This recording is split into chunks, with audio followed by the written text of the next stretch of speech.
오늘 본문은 유라굴라 광풍을 만난 이 바울이 탄 배를 바라보고 있습니다. 원래는 이런 광풍을 만날 필요가 없는데 그들이 미항에서 베닉스까지 가자고 한사코 주장해서 그렇게 된 일이죠.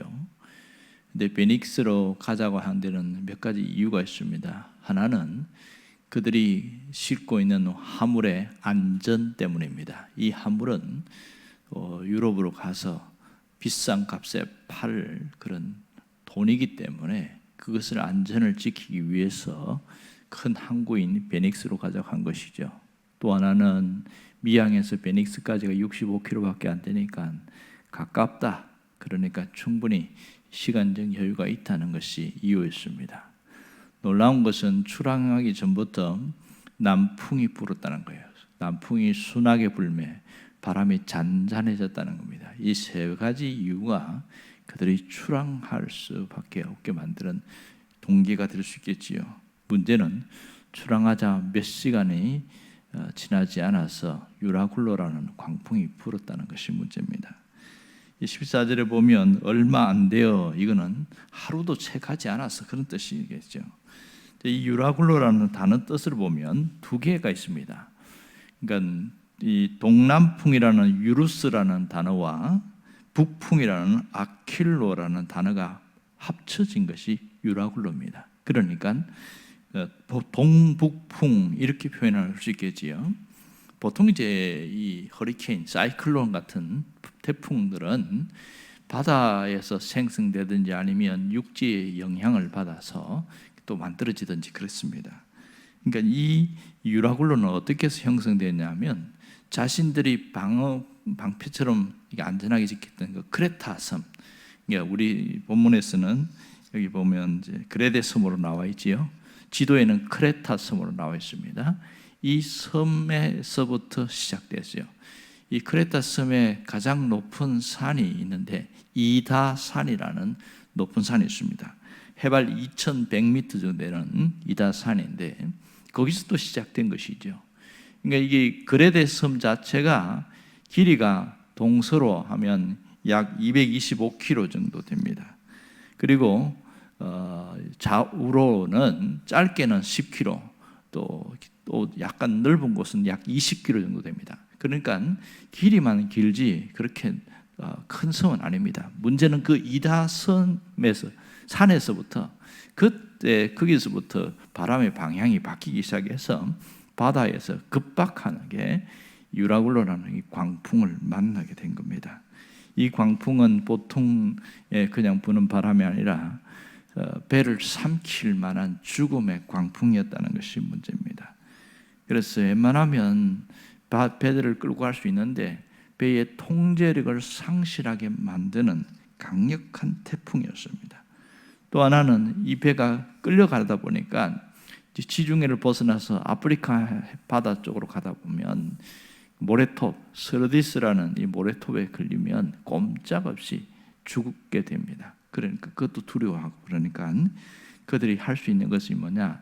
첫날에는 모든 돛을 다 내린 거예요. 속수무책으로서 끌려다니는 거죠. 그래도 방법이 없으니까 두 번째 날에는 자신들이 그렇게 소중하게 여겼던 화물들을 바다에 던집니다. 왜냐하면 모래톱 걸리면 안 되니까요.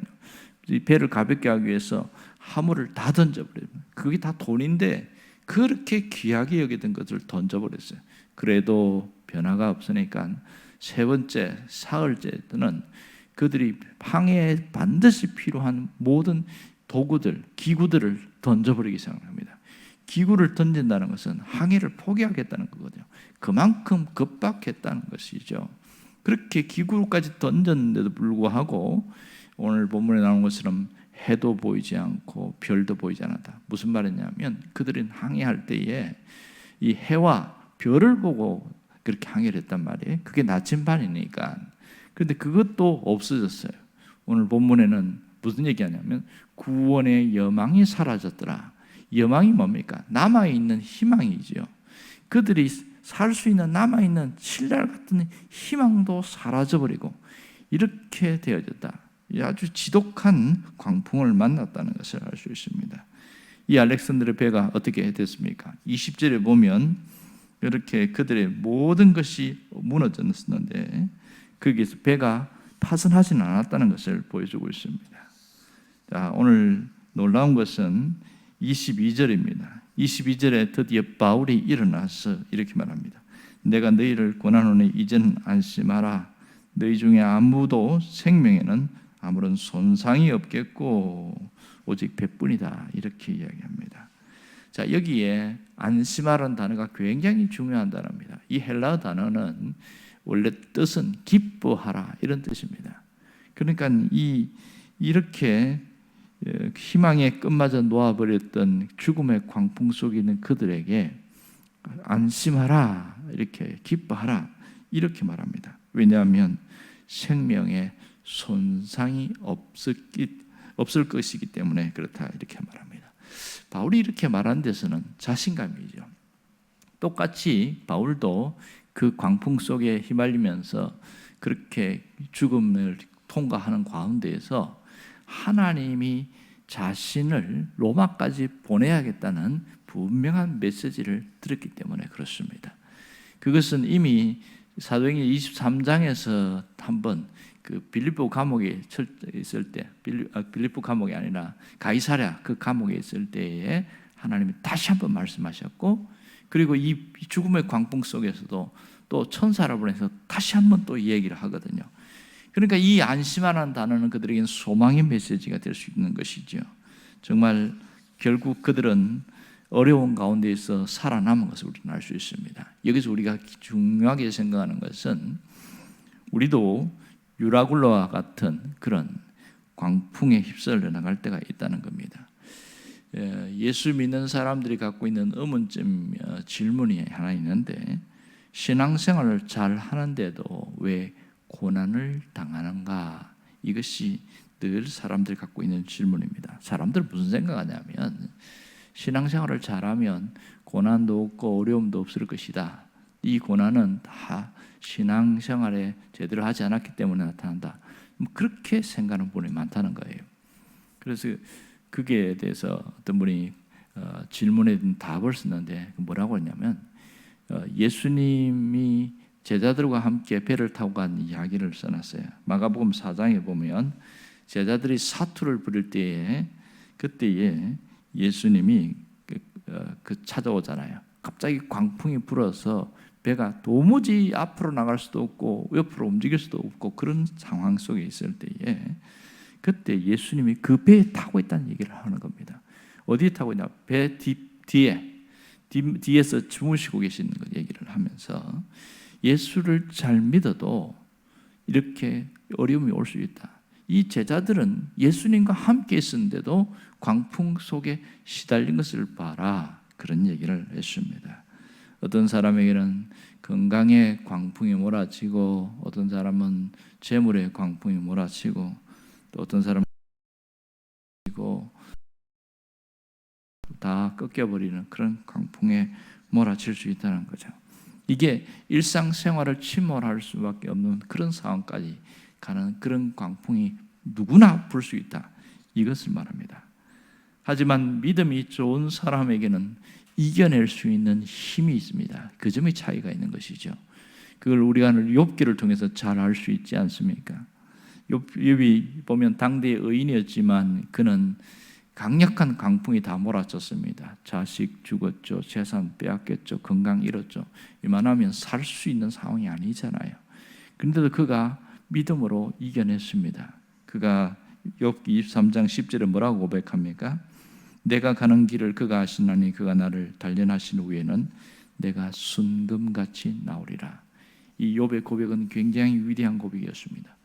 그리고 그 이후에 이어지는 고백을 보면 이전에는 자신이 그냥 마음으로 귀로만 하나님의 음성을 듣고 말씀을 듣고 했는데 이 어려움 속에서 직접 자신의 눈으로 하나님을 보게 되었다. 영 안이 열린 거죠. 그 고통 속에서 그래서 하나님을 더 가까이 뵈게 되었다. 이러면서 신앙이 꺾이지 않았던 걸 볼 수 있습니다. 그 이후의 결과는 우리가 너무나 잘 알고 있습니다.